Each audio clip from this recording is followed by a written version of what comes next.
कई बार ऐसा होता है कि सालों साल हम इन्वेस्ट कर रहे हैं पीपीएफ में, हर महीने कुछ ना कुछ अमाउंट जमा कर रहे हैं या साल का अमाउंट जमा कर रहे हैं, तो मन में होता है कि मेरी वेल्थ कितनी बनने वाली है। और अगर आप देखें तो सेंट्रल गवर्नमेंट की स्कीम है, बहुत अच्छी स्कीम मानी जाती है अपने आप में, और लोग बहुत सारा पैसा डालते हैं। बच्चों के अगर वेल्थ की बात करूं तो मन में आता है कि बच्चों की वेल्थ इसी से बन जाएगी। तो कैसा है वेल्थ बनाने के लिए, कैसे कैलकुलेट करें, पीपीएफ से आपकी मैच्योरिटी कितनी आने वाली है, वेल्थ कितनी बनेगी, इस वीडियो में डिटेल में कवर करूंगा। तो अंत तक बने रहिएगा इस वीडियो में, और वीडियो को चाहें तो सेव कर लें, अपने जानने वालों के साथ, चाहने वालों के साथ इसको ज़रूर शेयर करें, ताकि वो भी अपनी वेल्थ को पहले से देख पाएँ। और अगर लगे कि कुछ गड़बड़ है या उनको लगे कि इसके अंदर ज़्यादा पैसा डालने की ज़रूरत है, तो वो अकॉर्डिंगली अपना डिसीजन ले सकते हैं। नमस्कार, मैं हूं Viplav Majumdar. I am founder of plan your world training academy. हमने planyourworld.com पे इसके लिए एक स्पेशल कैलकुलेटर बनाया हुआ है। वीडियो अगर पसंद आए तो लाइक कर लें, चैनल को सब्सक्राइब ज़रूर कर लें, ताकि इस तरीके के कैलकुलेटर्स और इस तरीके की इन्फॉर्मेशन आपको लगातार मिलती रहे। अगर पीपीएफ की बात करूं तो पब्लिक प्रोविडेंट फंड अपने आप में एक भारत सरकार की स्कीम है, जिसमें आप हर साल 1.5 लाख रुपए जमा कर सकते हैं। और ये अकेला एक ऐसा इन्वेस्टमेंट है जो कि कोई भी कोर्ट इसको अटैच नहीं कर सकती। और इस स्कीम की बात करें तो इसके अंदर जो भी रिटर्न आपको मिलता है दैट इज टैक्स फ्री। लोगों का मानना होता है कि इसके अंदर में अगर 7.1% का रिटर्न आता है तो आप उसको 11% का रिटर्न मान के चलें। बट क्या हकीकत है, क्या सच्चाई है, वेल्थ कितनी बनेगी, हम लोग इसको डिटेल में कवर करते हैं अपने इस कैलकुलेटर के साथ। Calculator is available on planyourworld.com। तो उसके लिए हम चलेंगे planyourworld.com पे। अब हमने यहाँ पे कैलकुलेटर सेक्शन में देखा PPF wealth calculator. PPF wealth calculator को जब आप यूज करते हैं तो ये आपके सामने दिखाता है कि कितना अमाउंट 1.5 लाख तक आप जमा कर सकते हैं मैक्सिमम।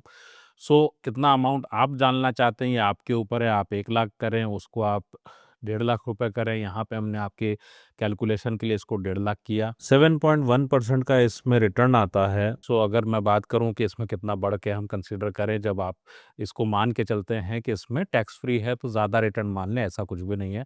हमको ज़्यादा रिटर्न नहीं मानना चाहिए, बिकॉज रिटर्न आपको इतना ही मिल रहा है। पोस्ट टैक्स रिटर्न ज़रूर आपका ज़्यादा आता है। यहाँ पे 15 साल की स्कीम है, आप इसको रिन्यू भी कर सकते हैं। हमने 2 बार का एक्सटेंशन लिया हुआ है, तो 25 ईयर्स के लिए भी हम इसको चेक कर सकते हैं। तो हम 2 बार चेक करेंगे, 15 साल के लिए, फिर हम इसको चेक करेंगे 25 साल के लिए। इस वीडियो में इन्फ्लेशन हमने 7% का लिया है, बिकॉज आप हमेशा एक बात बोलेंगे कि इन्फ्लेशन क्यों लेते हो, because wealth creation is something different और maturity is something different. Maturity का मतलब क्या है कि आपको पैसा बढ़ करके मिलेगा। अगर मैं पैसा बढ़ करके मिलने की बात करूं, अगर मैं आपसे बात करूं कि ये हमारे पास में गुल्लक है, इसमें आप पैसा डाल दीजिए और इस गुल्लक में पैसा रहे या सेविंग अकाउंट में पैसा रहे, लगभग बात बराबर आ जाती है। बिकॉज इसका पैसा भी नहीं बढ़ता, वो भी नहीं बढ़ता। आप कहोगे कैसे? तो मुद्दा क्या आता है छोटा सा, कि अगर हम वेल्थ बनाना चाहते हैं तो वेल्थ बनाने का मतलब ये है हमको कंपैरिजन करना है परचेजिंग पावर के साथ। 100 रुपए की वैल्यू की अगर मैं बात करूं तो आज का 100 रुपया हमें एक अच्छी कॉफी भी नहीं देता अच्छी जगह पे। और अगर पुराने 100 रुपए की बात करूं तो 1 एकड़ जमीन मिलती थी जब मैं पैदा हुआ था।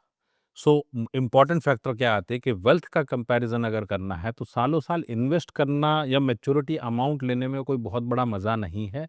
लाइफ नहीं बदलती, लाइफ बदलती है वेल्थ कितनी बनी इसके ऊपर। तो आइए हम लोग चलते हैं कैलकुलेटर पे। नाम, नंबर, ईमेल आईडी मैंने फिल किया ताकि आपके पास में आपको लॉगिन भी मिल जाए। आपको इमिडिएटली लॉगिन मिल जाता है, इसके रिजल्ट के साथ ही आप दूसरे कैलकुलेटर्स भी यूज कर पाएंगे। और डैशबोर्ड पे ज्यादा कैलकुलेटर्स होते हैं। ओटीपी फिल करते ही ये मुझे आंसर दे देता है। आंसर की अगर मैं बात करूं, मेच्योरिटी आफ्टर 15 ईयर्स इज 23,55,950। 23,55,950 रुपया मिल रहा है। वैल्यू ऑफ कैपिटल 23,54,431 रुपए, मतलब 22,50,000 जमा कराए हैं। और उसकी अगर मैं 7% से महंगाई के साथ बात करूं तो उसकी वैल्यू है 23,54,431। इसका मतलब क्या है, एक पैकेट अगर दाल है, उस दाल की कीमत आज अगर 100 रुपए है, 1 साल बाद वो 107 110 का है। तो बढ़त की बात करें तो हम कितना खरीद सकते हैं अपने पैसे से। वेल्थ की अगर मैं बात करूं तो वेल्थ बढ़ी आपकी 1519 मात्र। और परसेंटेज में बात करूं तो वेल्थ बनी, मतलब 15 साल के निवेश के बाद अगर 7% की महंगाई है तो आपकी वेल्थ बन रही है 0.065% ओनली। तो जो भी लोग इस बात को बोलते हैं कि 15 साल के लिए वेल्थ के लिए पैसा लगा दो पीपीएफ में, बहुत लंबी वेल्थ बनेगी, तो वेल्थ नहीं बनती है। आप ही का पैसा एक मैच्योरिटी के साथ आपको इन्फ्लेशन कवर करते हुए आपको जरूर दे देता है। तो अगर मैं इसी की गोल्ड में बात करूँ तो वो भी इस तरीके का चलता है। अगर इसी टेन्योर को मैं बढ़ा के 25 ईयर्स कर दूं एंड देन चेक करें कि कैलकुलेट करने पे क्या रिजल्ट आ रहा है, तो यहाँ पे रिजल्ट आता है हमारे सामने 40,42,575 को रकम मिलेगी। और यहाँ पे अगर मैं वैल्यू ऑफ कैपिटल की बात करूं तो ये 40,38,302, मतलब फायदे की अगर बात करूं तो सिर्फ 4,273 रुपए का फायदा हुआ 25 साल में। अगर मैं इसको इस तरह से बोलूं कि जो भी व्यक्ति ये सोचता है कि मेरी बहुत बड़ी वेल्थ बन जाएगी जीवन में आने वाले समय में, तो वेल्थ नहीं बनने वाली है, ये बात क्लियर है इससे। हाँ, जिनके पास ऑलरेडी काफ़ी पैसा होता है, जिनके पास में एसेट एलोकेशन में एफडी का पैसा बनता है, वहाँ पे अगर पीपीएफ में पैसा है तो ज़रूर उनके लिए बेहतर है। लेकिन अगर आम इंसान की बात करूँ जिसके पास पैसे कम है और वेल्थ क्रिएशन टूल में वो पीपीएफ को गिनते हों, तो उनके लिए ज़रूर सजग होने की ज़रूरत है। आप अपना पीपीएफ में कितना आपका वेल्थ बनेगी कैलकुलेट करके मुझे कमेंट करके बताइएगा। ये कैलकुलेटर आपके लिए अवेलेबल है एंड वेबसाइट पे, और लिंक डिस्क्रिप्शन में है, या फिर planyourworld.com वेबसाइट से आप ले सकते हैं। सिर्फ 6 घंटे इन्वेस्टमेंट से आप अपने मनी मैनेजर बनने की शुरुआत कर सकते हैं planyourworld.com से। वीडियो कैसी लगी कमेंट करके बताइएगा। ये टूल अगर पसंद आया अपने दोस्तों के साथ शेयर करिए। बहुत जल्दी इसमें पीएफ का भी कैलकुलेटर आएगा, एनपीएस का भी कैलकुलेटर आएगा। और आपको कितने तरह के कैलकुलेटर चाहिए मुझे कमेंट करके बताइएगा। सारे कैलकुलेटर्स इन हाउस बनते हैं हमारे यहाँ, so you can rely on them.